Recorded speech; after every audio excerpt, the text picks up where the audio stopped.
Sebelumnya, saya akan mengenalkan anggota-anggotanya. Elsa Nurhalisa, NIM 22112-156. Fendi Karlina, 20112-137. Galuh Siraka Saputra, 20211-2039. Yogi Dwi Prasetya, 202112-134.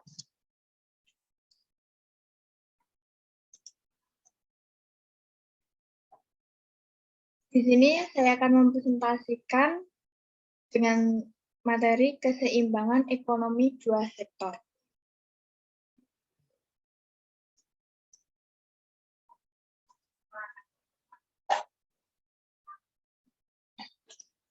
Keseimbangan ekonomi dua sektor. Yang dimaksud dengan perekonomian dua sektor adalah perekonomian yang terdiri dari sektor rumah tangga dan perusahaan. Ini berarti dalam perekonomian itu dimisalkan tidak terdapat kegiatan pemerintah maupun perdagangan luar negeri. Aliran-aliran pendapatannya mempunyai ciri-ciri sebagai berikut. I1, sektor perusahaan menggunakan faktor-faktor produksi yang memiliki rumah tangga. Faktor-faktor produksi tersebut memperoleh pendapatan berupa gaji dan upah, sewa, bunga, dan untung. I2, sebagian besar pendapatan yang diterima rumah tangga akan digunakan untuk konsumsi, yaitu membeli barang-barang dan jasa-jasa yang dihasilkan oleh sektor perusahaan. I3, sisa pendapatan rumah tangga yang tidak digunakan untuk konsumsi akan ditabung dalam institusi keuangan. 4, pengusaha yang ingin melakukan investasi akan meminjam tabungan rumah tangga yang dikumpulkan oleh institusi keuangan.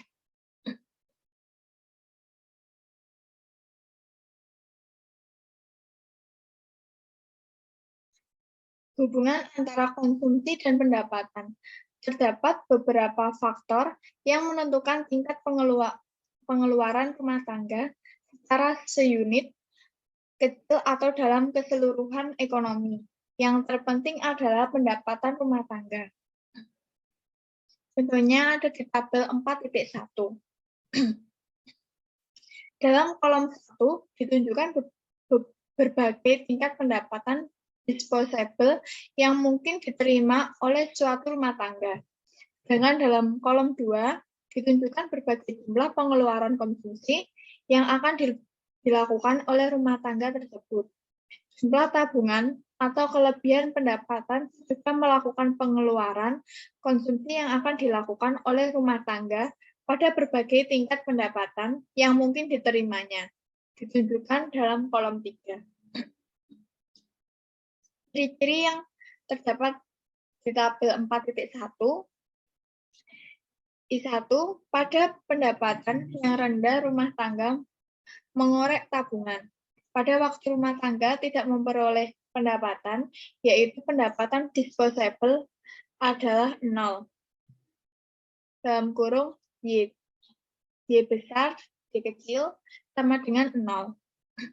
Pengeluaran konsumsi adalah 125.000. Ini berarti rumah tangga harus menggunakan harta atau tabungan masa lalu untuk membiayai pengeluaran konsumsinya. Tabungan negatif atau mengorek tabungan atau de-saving akan selalu dilakukan oleh rumah tangga apabila pendapatannya masih di bawah 500.000. I2, kenaikan pendapatan menaikkan pengeluaran konsumsi. Biasanya pertambahan pendapatan adalah lebih tinggi daripada pertambahan konsumsi. Contoh dalam tabel 4.1 menunjukkan apabila pendapatan bertambah sebanyak 100.000, konsumsi bertambah sebanyak 75.000, sisa pertambahan pendapatan itu 25.000 ditabung. I3, pada pendapatan yang tinggi, rumah tangga menabung. Disebabkan pertambahan pendapatan, selalu lebih besar dari pertambahan konsumsi. Maka pada akhirnya rumah tangga tidak mengorek tabungan. Ia mampu menabung sebagian dari pendapatannya. Contoh dalam tabel 4.1 menunjukkan apabila pendapatan rumah tangga lebih daripada 500.000, konsumsinya lebih rendah dari pendapatannya. Sebagai contoh, pada pendapatan 900.000, konsumsi adalah 800.000. Dan ini menunjukkan rumah tangga sedang menabung sebanyak 100.000.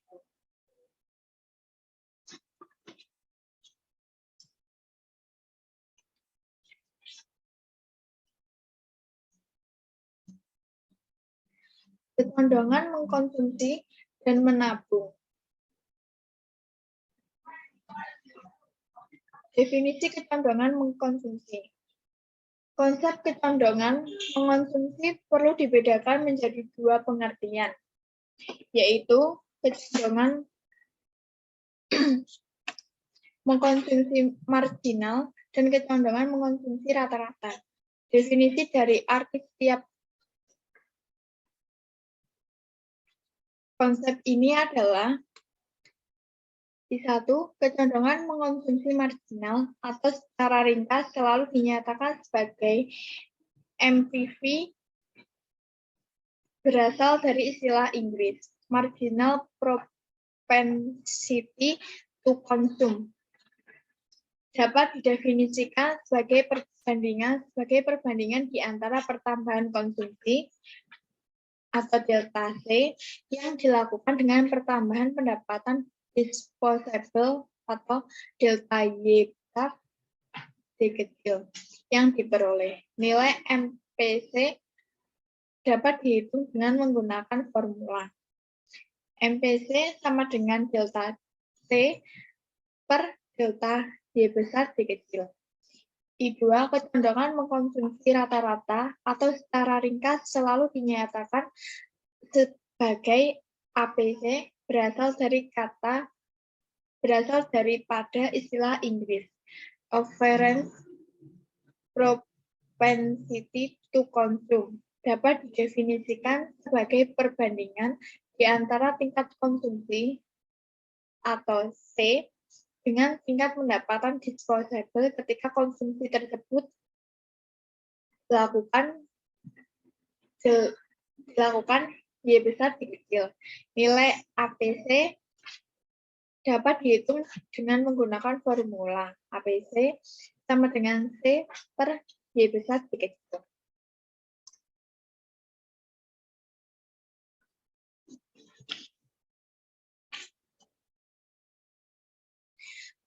Contoh tabel 4.2, kecondongan mengkonsumsi marginal dan rata-rata.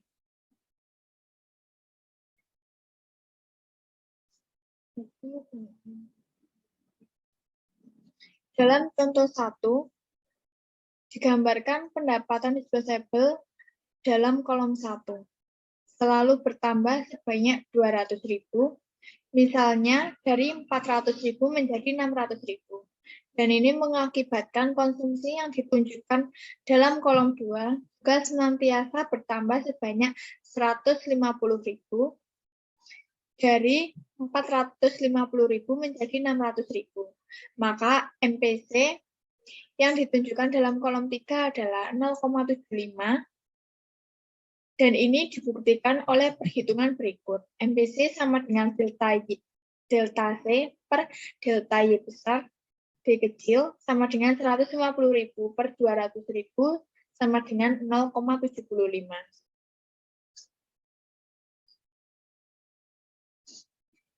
Dalam contoh 2, digambarkan pendapatan disposable juga selalu bertambah sebanyak 200.000. Tetapi kenaikan konsumsi rumah tangga makin kecil pertambahannya. Sifat hubungan di antara pertambahan pendapatan disposable dan konsumsi adalah 1. Apabila pendapatan disposable bertambah dari 200.000 menjadi 400.000, konsumsi naik dari 300.000 menjadi 460.000. Pada perubahan pendapatan dan konsumsi ini, MPC adalah 460 per 300. 460 dikurangi 300 per 400 kurangi 200 sama dengan 0,8. I2, apabila pendapatan disposable bertambah dari 400.000 menjadi 600.000, konsumsi bertambah dari 460.000 menjadi 610.000, maka MPC sama dengan 610 min 460 per 600 min 400 sama dengan 0,75. I3, apabila pendapatan disposable bertambah dari 600.000 menjadi 800.000, konsumsi bertambah dari 610.000 menjadi 750.000, maka MPC sama dengan 750 min 610 per 800 min 600 sama dengan 0,70.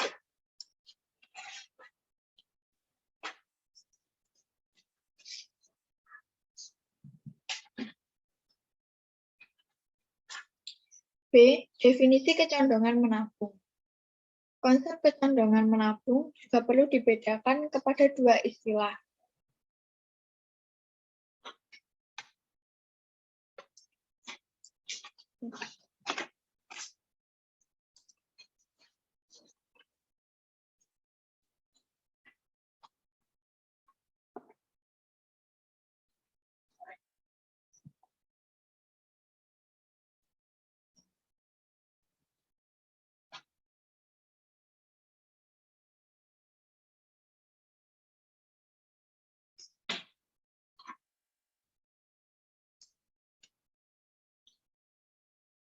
B. Definisi kecondongan menabung. Konsep kecondongan menabung juga perlu dibedakan kepada dua istilah, yaitu kecondongan menabung marginal dan kecondongan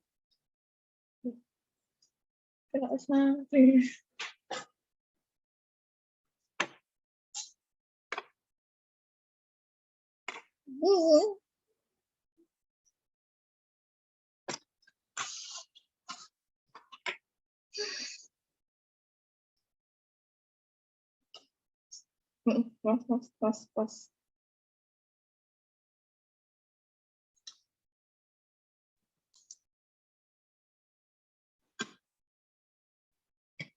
B.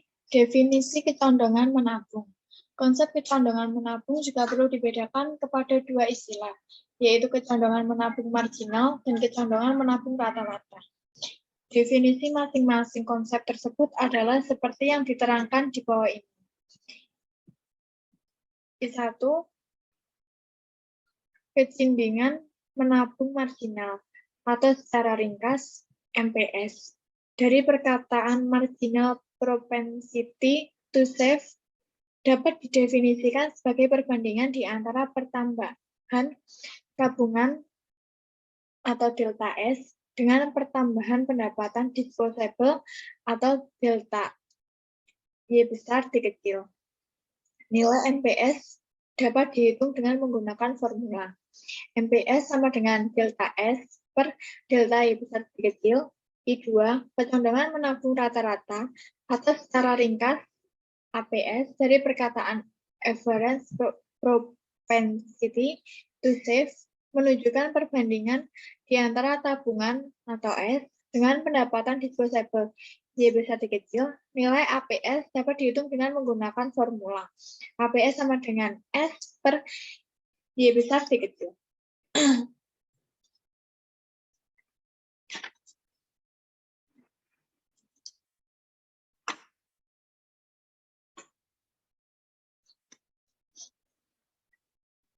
Terdapat contoh tabel 4.3, kecondongan menabung marginal dan rata-rata.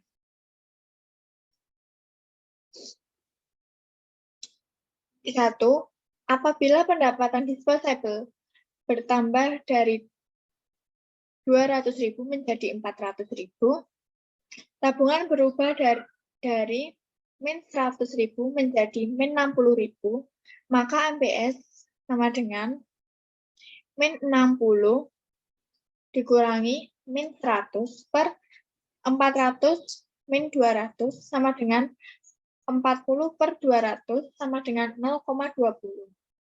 I2, Apabila pendapatan disposable bertambah dari 400.000 menjadi 600.000, tabungan berubah dari min 60.000 menjadi 10.000. Maka MPS adalah min 10 dikurangi min 60 per 600 dikurangi 400 sama dengan 50 per 200 sama dengan 0,25. Ketiga, apabila pendapatan disposable bertambah dari 600.000 menjadi 800.000, tabungan berubah dari min 10.000 menjadi 50.000, maka MPS adalah 50 dikurangi min 10 per 800 min 600 sama dengan 60 per 200 sama dengan 0,30.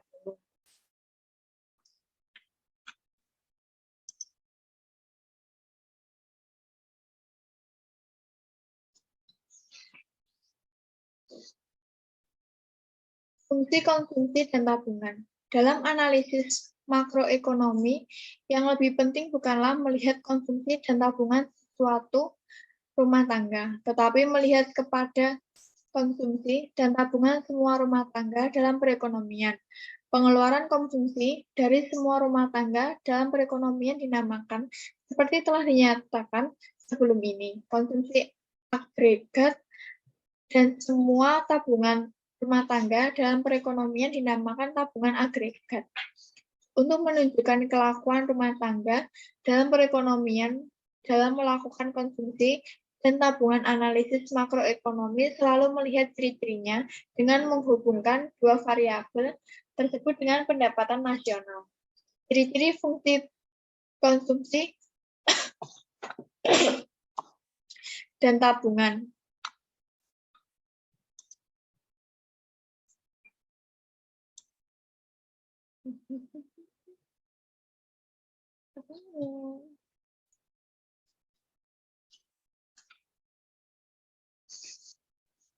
Ciri-ciri fungsi konsumsi dan tabungan. I1, fungsi konsumsi adalah suatu kurva yang menggambarkan sifat hubungan tingkat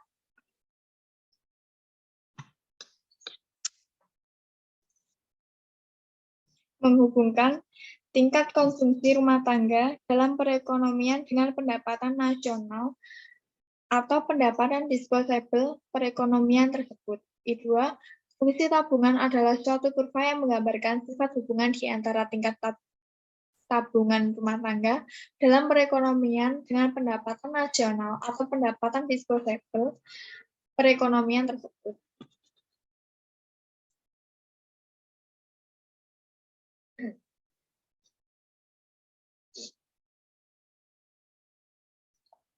Dari contoh fungsi konsumsi dan fungsi tabungan,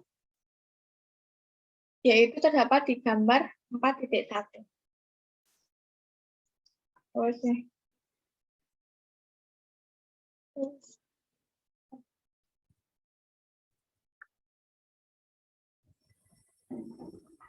Ini saya akan melanjutkan presentasi dari rekan saya, Purnama Fendi.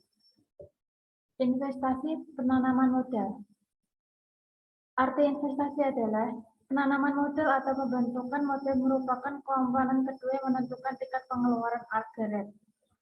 Dalam praktiknya, dalam usaha untuk mencatat nilai penanaman modal yang dilakukan dalam suatu tahun tertentu yang digolongkan sebagai investasi atau pembentukan modal atau penanaman modal mengikuti pengeluaran atau pengeluaran yang berikut.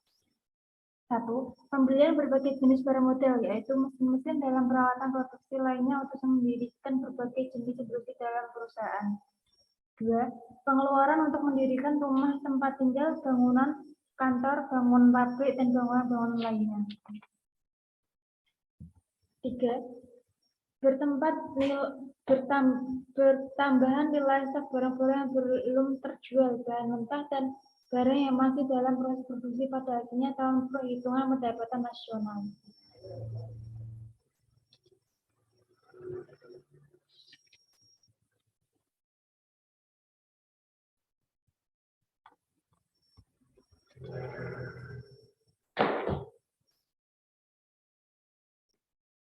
Gambar 4.2.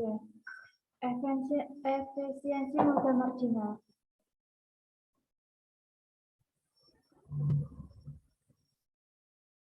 Kurva Mei ditunjukkan dua titik A, B, dan C. Titik A menggambarkan bahwa tingkat pengambilan modal adalah R dan investasi adalah I.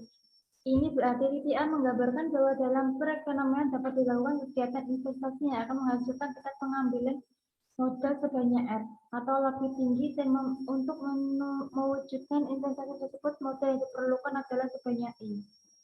Titik B dan C yang memberikan gambaran yang sama. Titik B menggambarkan kesempatan untuk menginvestasikan dengan tingkat pengambilan modal R atau lebih, dan modal yang diperlukan adalah I.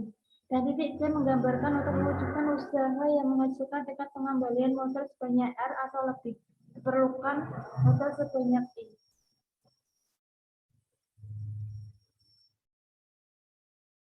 Berdasarkan kepada hal-hal yang dihubungkan, efisiensi investasi marginal dapat didefinisikan sebagai suatu kurva yang menunjukkan hubungan di antara tingkat pengembalian modal dan jumlah modal yang akan diinvestasikan.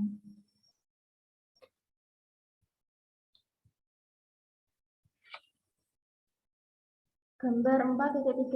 Tingkat bunga tingkat investasi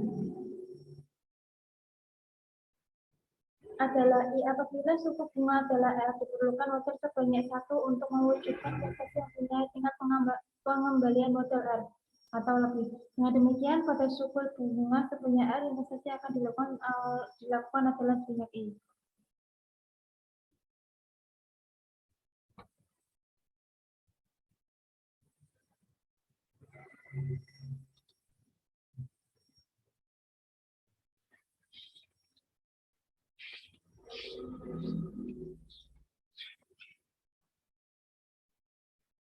Keseimbangan ekonomi tiga sektor.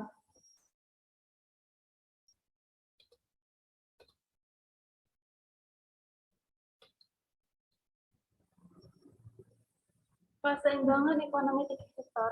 Dalam perekonomian sebenarnya, corak kegiatan ekonomi adalah jauh lebih rumit dari yang digambarkan dalam bab yang lalu.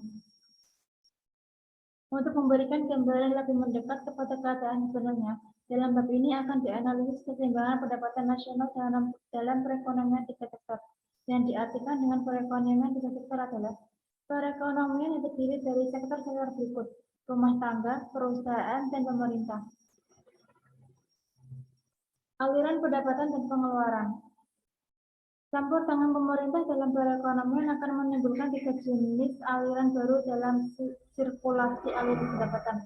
Ketiga jenis aliran baru tersebut adalah: 1. Pembayaran pajak oleh rumah tangga dan perusahaan kepada pemerintah. Pembayaran pajak tersebut menimbulkan pendapatan kepada pihak pemerintah. Ia merupakan sumber pendapatan pemerintah yang terutama. 2. Aliran baru yang kedua adalah pengeluaran dari sektor pemerintah ke sektor perusahaan. Aliran ini menggambarkan nilai pengeluaran pemerintah ke atas barang-barang dan jasa bisa diproduksi oleh sektor perusahaan. 3. Aliran yang ketiga adalah aliran pendapatan dari sektor pemerintah ke sektor rumah tangga. Aliran itu timbul sebagai akibat pembayaran ke atas konsumsi faktor-faktor produksi yang dimiliki sektor rumah tangga oleh pemerintah.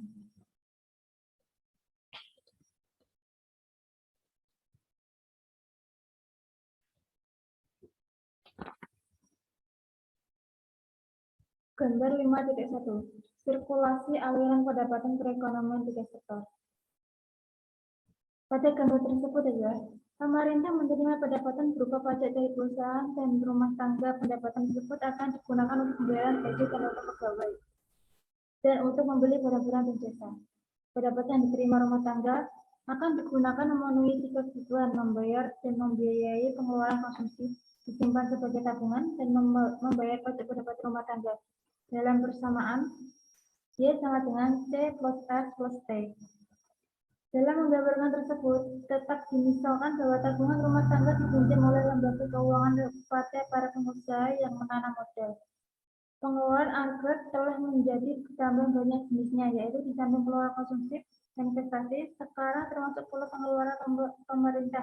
Dalam persamaan, AE sama dengan C plus I plus G.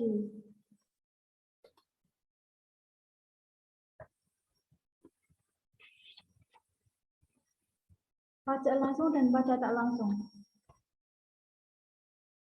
Secara garis besar, berbagai jenis pajak dipungut pemerintah dapat dibedakan kepada dua golongan, yaitu pajak langsung dan pajak tak langsung. 1.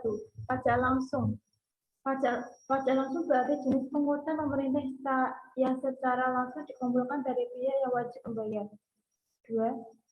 Pajak tak langsung. Pajak tak langsung adalah pajak yang bebannya dapat dipindah-pindahkan kepada pihak lain. Bentuk-bentuk pajak pendapatan. 1. Pajak regresif. Sistem pajak yang presentasi pemungutan pajaknya menurun apabila pendapatan yang dikenakan pajak menjadi bertambah tinggi dinamakan pajak progresif. 2. Pajak proporsional. Presentasi pemungutan pajak yang tetap besarnya pada berbagai tingkat pendapatan yaitu dari pendapatan yang sangat rendah kepada yang sangat tinggi dinamakan pajak proporsional. 3. Pajak progresif. Pajak yang presentasinya bertambah apabila pendapatan semakin meningkat.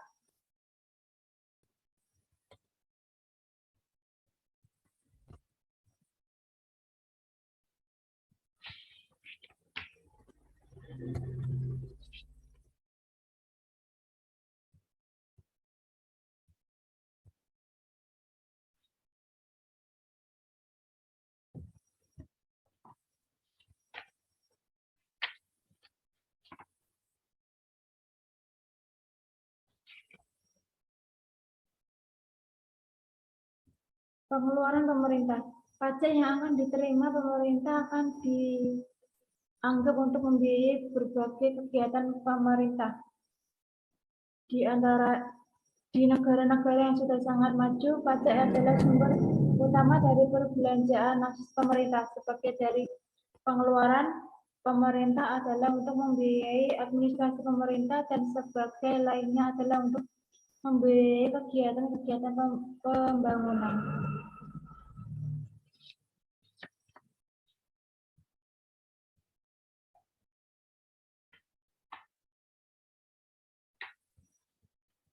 Penentuan pengeluaran pemerintah. 1. Proyek pajak yang diterima. 2. Tujuan-tujuan ekonomi yang lagi dicapai. 3. Pertimbangan politik dan keamanan.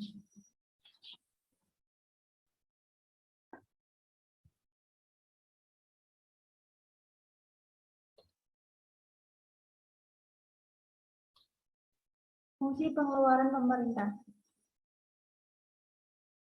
Fungsi pengeluaran pemerintah adalah sebagai yang digambarkan dalam gambar 5.4, yaitu ia dijaga dengan sumbu data dan dengan demikian besarnya tidak tergantung kepada pendapatan nasional. Ini berarti seperti dengan surat pengeluaran untuk investasi perbelanjaan pemerintah adalah perbelanjaan otonomi. Gambar 5.1 sirkulasi aliran pendapatan perekonomian 3 sektor.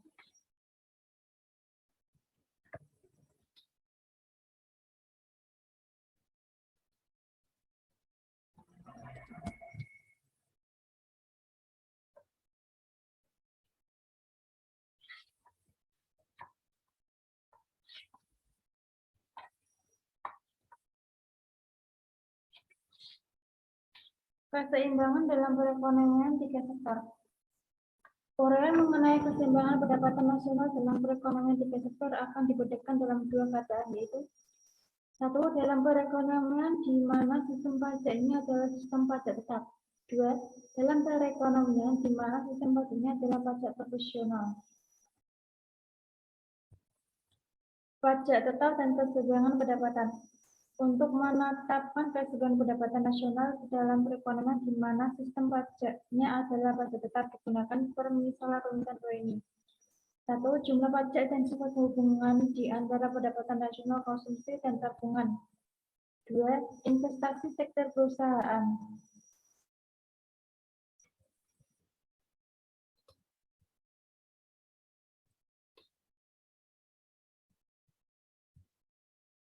Keseimbangan ekonomi 3 sektor. Gambar 5.3. pajak tetap dan keseimbangan pendapatan. Data yang ditunjukkan dalam tabel 5.3, kolom 1, 2, 3, dan 4 adalah data pendapatan nasional pajak konsumsi dan tabungan seperti yang terdapat dalam bagian 2. Tabel 5.1 adalah sesuai dengan pemisalan yang dibuat di atas. Terusnya, kolom 5 dan 6 betul-betul menunjukkan investasi perusahaan dan pengeluaran pemerintah. Kolom 7 menunjukkan pengeluaran anggaran dalam perekonomian 3 sektor dan nilainya dihitung dengan formula AE sama dengan C plus I plus B.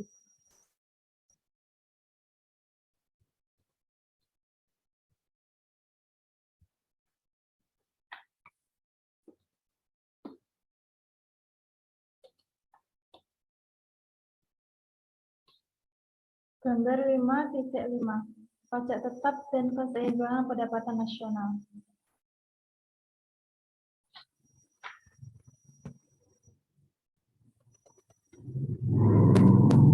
Gambar secara grafik dapat dibedakan kepada dua pendapatan, yaitu pendapatan penawaran negara dan pendapatan suntikan atau bocoran. Grafik A dalam gambar 5.5 menunjukkan keseimbangan pendapatan nasional menurut pendekatan penawaran agregat pengeluaran agregat. Berdasarkan dari tabel 5.3, fungsi konsumsi adalah C sama dengan 60 plus 0,75 Y dan fungsi perbelanjaan agregat adalah AE sama dengan 240 plus 0,75 Y. Grafik B dalam gambar 5.5 menunjukkan keseimbangan mengikuti pendapatan suntikan bocoran.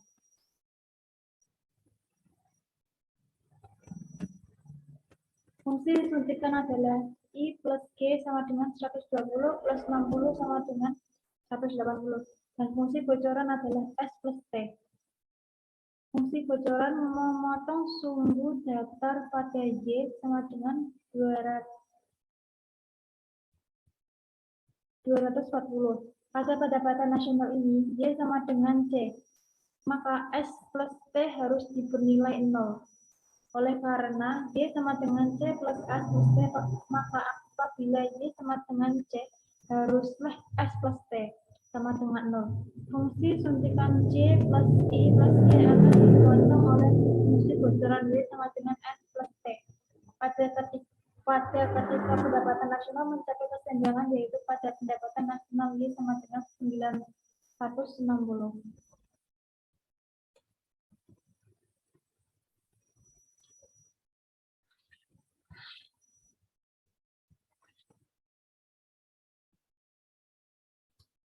Presentasi berikutnya akan disampaikan oleh rekan saya bernama Yogi.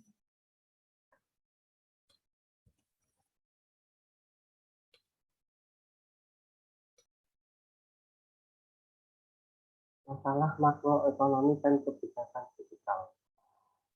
Langkah-langkah pemerintahan untuk membuat perubahan dalam sistem pajak atau dalam pembiayaannya.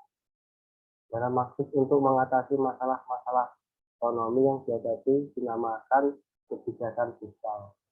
Dalam usaha untuk menunjukkan konsumsi kebijakan fiskal dalam mengatasi masalah ekonomi yang dihadapi, bagian ini akan menerapkan dua hal tersebut.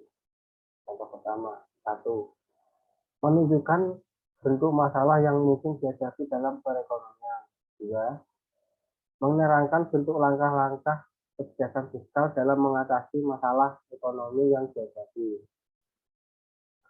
Masalah pengangguran dan inflasi. Tingkat kegiatan ekonomi negara yang wujud pada suatu waktu tertentu adalah berbentuk salah satu dari tiga keadaan berikut. 1. Mencapai tingkat konsumsi tenaga kerja penuh. 2. Menghadapi masalah pengangguran. 3. Menghadapi inflasi. Contoh gambar 5.7. Dalam perekonomian yang mencapai tingkat konsumsi tenaga kerja penuh, pengeluaran agregat yang sebenarnya wujud adalah sama dengan pengeluaran agregat yang diperlukan untuk mencapai tingkat konsumsi. Dalam gambar 5.7 AE sama dengan AEF, dinama AE adalah pengeluaran agregat sebenarnya dan AEF adalah pengeluaran agregat yang diperlukan untuk mencapai tingkat konsumsi tenaga kerja penuh. Kedua fungsi pengeluaran agregat tersebut berfungsi karena konsumsi tenaga kerja penuh dicapai. Pendapatan nasional adalah YF. Menghadapi masalah pengangguran. Masalah ini adalah masalah yang selain dihadapi oleh setiap perekonomian, akan tetapi sampai di mana seriusnya masalah itu berbeda dari satu negara ke negara yang lain. Terdapat negara-negara yang masalah penganggurannya sangat serius, tapi ada pula negara tingkat penganggurannya sangat rendah dan hampir mendekati tingkat konsumsi tenaga kerja.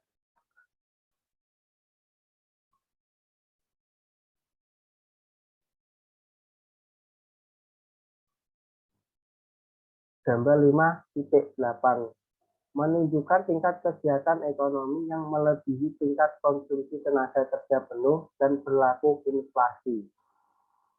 Pengeluaran agregat yang wujud adalah melebihi kemampuan dari perekonomian itu untuk memproduksi barang-barang dan jasa-jasa. Kelebihan permintaan tersebut akan menimbulkan kenaikan harga-harga. Ini ditemukan oleh nilai Y yang lebih besar daripada YF dalam keadaan yang sebenarnya pendapatan nasional real yang wujud tidak dapat melebihi YF. Perbedaan di antara AE dan AEF dinamakan jurang inflasi, yaitu kelebihan dalam pengeluaran agregat di atas pengeluaran agregat pada konsumsi tenaga kerja penuh yang menimbulkan kekurangan barang dan seterusnya kenaikan harga-harga.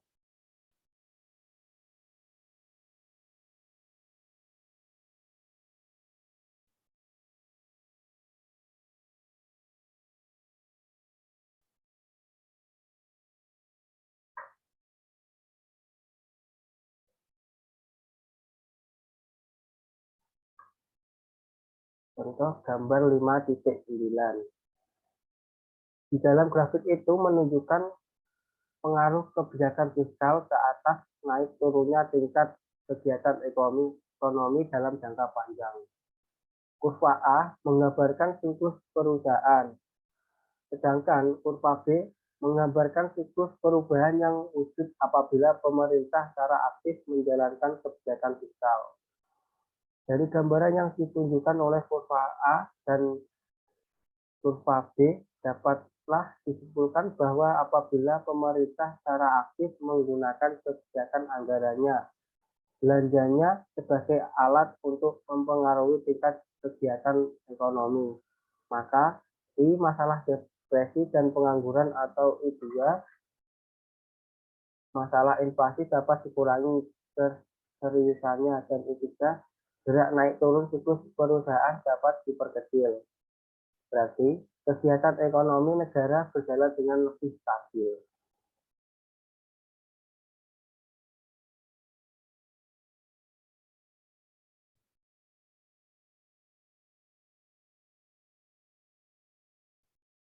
Bentuk kebijakan fiskal diskresioner. Kebijakan fiskal yang terutama akan digunakan pemerintah untuk mengatasi masalah-masalah ekonomi yang sedang dihadapi dinamakan kebijakan fiskal diskresioner atau discretionary fiscal policy. Dari penjelasan mengenai arti dari kebijakan fiskal diskresioner ini dapat disimpulkan bahwa terdapat dua macam alat uang digunakan oleh pemerintah untuk menjalani kebijakan tersebut. Satu, membuat perubahan-perubahan ke atas pengeluarannya dan membuat perubahan-perubahan ke atas pajak yang dipungutnya. Dalam pelaksanaannya, kedua alat kebijakan fiskal diskresioner tersebut dapat digunakan secara tersendiri atau merupakan gabungan dari pada kedua-duanya. Maka pada hakikatnya kebijakan fiskal diskresioner dapat digunakan dalam tiga bentuk, yaitu 1. membuat perubahan ke atas pengeluaran pemerintah. 2. Membuat perubahan ke atas sistem pemungutan pajak. 3. Secara serentak membuat perubahan dalam pengeluaran pemerintah dan sistem pemungutan pajak.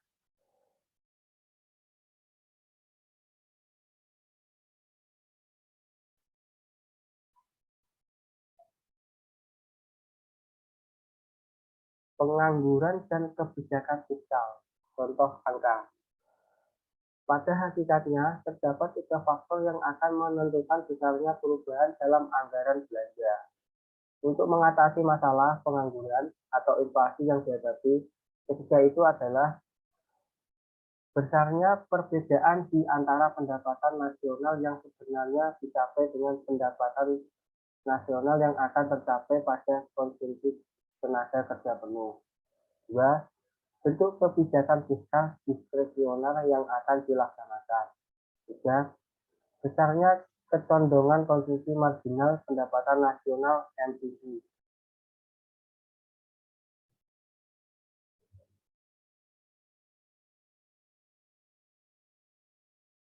Keseimbangan perekonomian terbuka.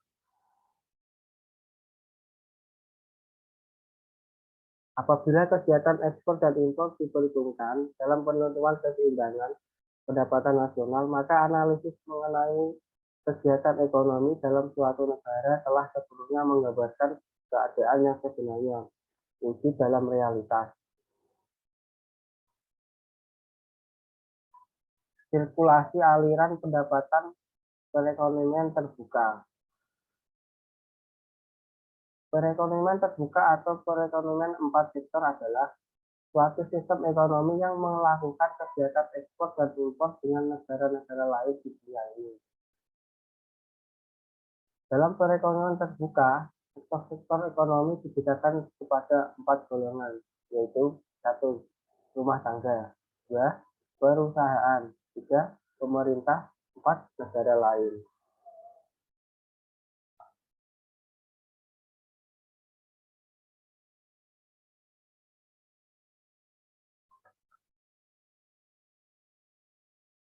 Perhatikan gambar 6.1. Penggunaan faktor-faktor produksi oleh sektor perusahaan akan mewujudkan aliran pendapatan ke sektor rumah tangga. Aliran ini, pendapatan tersebut meliputi gaji dan upah sewa bunga dan keuntungan, yaitu seperti ditunjukkan oleh aliran 1. Aliran 1, pendapatan ini telah dikurangi oleh pajak keuntungan perusahaan. Aliran 2, tetapi belum dikurangi oleh pajak pendapatan perseorangan individu.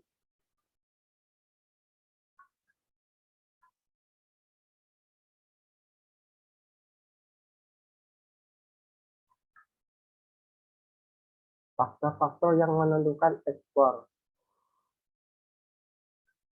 Suatu negara dapat mengekspor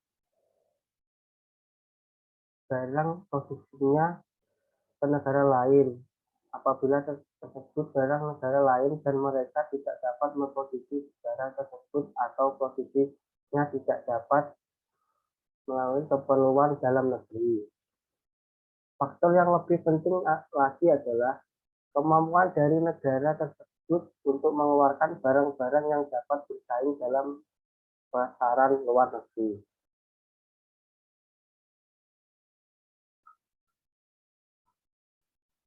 Contoh gambar titik 2.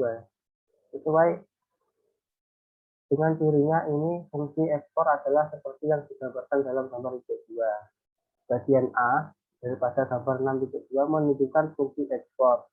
Fungsi ini menunjukkan ekspor adalah pengeluaran ekonomi, yaitu tingkatnya tidak dipengaruhi oleh pendapatan nasional. Pada berbagai tingkat pendapatan nasional, seperti ditunjukkan pada gambar 6.2, ekspor tetap sebanyak X. Grafik B dari gambar 6.2 menunjukkan perubahan ekspor. Pada mulanya, fungsi ekspor X, kenaikan ekspor memindahkan fungsi ekspor dari X. Menjadi perubahan ini berarti pada berbagai tingkat pendapatan nasional, Ekspor telah bertambah X menjadi X1. Keadaan ini menggambarkan bahwa ekspor merupakan pengeluaran otonomi.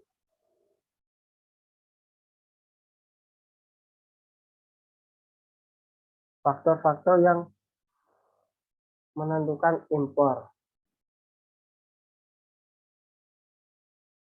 Dalam gambar 6.1 ditunjukkan bahwa hanya rumah tangga yang membeli barang-barang dari luar negara. Dalam praktiknya tidaklah demikian, barang buatan luar negeri juga diimpor dalam sektor lain, yaitu perusahaan dalam pemerintah, perusahaan mengekspor bahan mentah dan barang modal dari luar negeri. Gambar A menunjukkan fungsi impor bagi suatu masa tertentu. Dua pendekatan dapat digunakan untuk menggambarkan fungsi ekspor. Apabila hal seperti ini dipertimbangkan, fungsi impor haruslah digambarkan oleh fungsi M sama dengan plus MJ, di mana M merupakan nilai impor yang tidak dipengaruhi oleh pendapatan nasional. Gambar B menunjukkan perubahan impor yang akan berlaku dari waktu ke waktu. Dalam gambar B, kecondongan mengimpor, yaitu nilai M mengalami perubahan.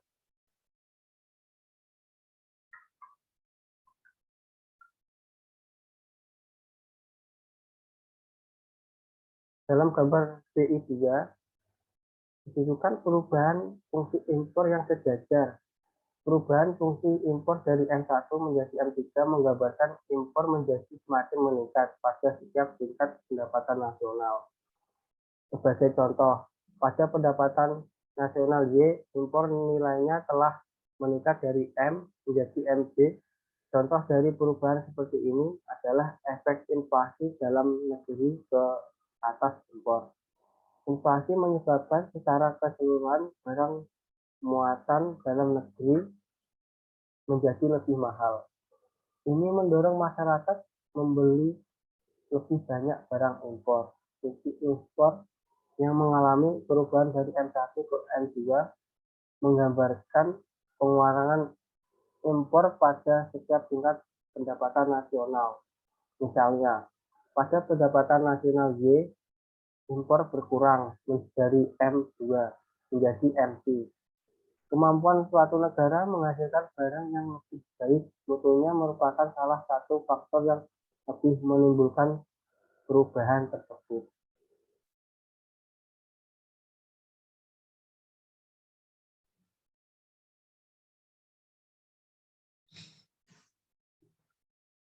Syarat keseimbangan perekonomian terbuka. Keseimbangan pendapatan nasional akan dicapai pada keadaan di mana penawaran agregat sama dengan pengeluaran agregat, dan juga di mana suntikan sama dengan bocoran. Uraian berikut akan menerangkan bagaimana keadaan tersebut tercapai dalam perekonomian tersebut. Di sini juga ada penawaran dan pengeluaran agregat dalam perekonomian terbuka. Dalam perekonomian terbuka, barang dan jasa yang diperjualbelikan di dalam negeri terdiri dari dua golongan barang. Yang pertama, yang diproduksi di dalam negeri dan meliputi pendapatan nasional. Yang kedua, yang diimpor dari luar negeri. Keseimbangan dalam perekonomian terbuka. Keseimbangan pendapatan nasional dalam perekonomian terbuka ditunjukkan pada gambar 64. Terlebih dahulu, perhatikan bagian apabila dimisalkan perekonomian tersebut dari 3 sektor. Yang selanjutnya dari gambar 64 menunjukkan keseimbangan pendapatan nasional menurut pendekatan suntik bocoran. Ya, di sini gambar 64 keseimbangan dalam ekonomi terbuka. Yang A, pendekatan pengeluaran agregat, penawaran agregat dengan perbelanjaan agregat dan pendapatan negara. B. Pendekatan suntikan bocoran. Suntikan bocoran pendapatan negara. Ya, bisa dilihat di sini ada gambar contoh dari masing-masing pendekatan pengeluaran agregat, penawaran agregat, dan pendekatan suntikan bocoran.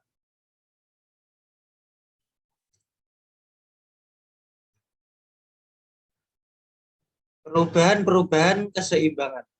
Dalam gambar 65 yang ada di bawah, ditunjukkan dua contoh yang menggambarkan efek perubahan salah satu komponen pengeluaran agregat dan bocoran ke atas keseimbangan dan ke atas pendapatan nasional. Dalam bagian pertama, ditunjukkan akibat pertambahan ekspor, dan dalam bagian yang kedua ditunjukkan efek pertambahan impor dalam kurung sebagai berikut. Ya, di bawah ada gambar 6.5 tentang perubahan keseimbangan dalam ekonomi terbuka.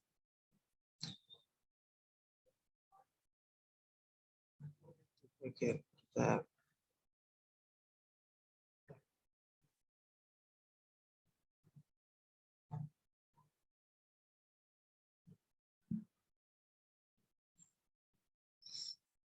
grafik keseimbangan yang sesuai dengan perhitungan berdasarkan data ini dalam gambar 6.6.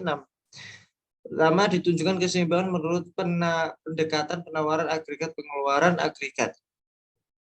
Dua, ditunjukkan keseimbangan menurut pendekatan suntikan bocoran.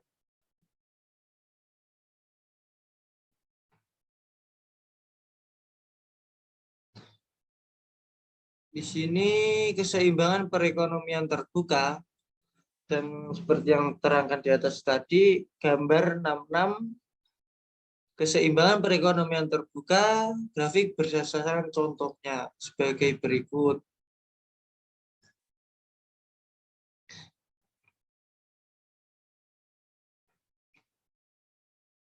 Yang terakhir, multiplier dalam perekonomian terbuka. Membandingkan multiplier perekonomian terbuka, tertutup dan terbuka, gitu ya. Perekonomian tersebut bukan perekonomian terbuka, tetapi perekonomian tertutup. Berapakah multipliernya? Dalam perekonomian tertutup tidak ada yang namanya ekspor dan impor, dan dengan demikian ciri pengeluaran dalam ekonomi adalah seperti yang diasumsikan dalam 1 hingga 3 dari angka contoh.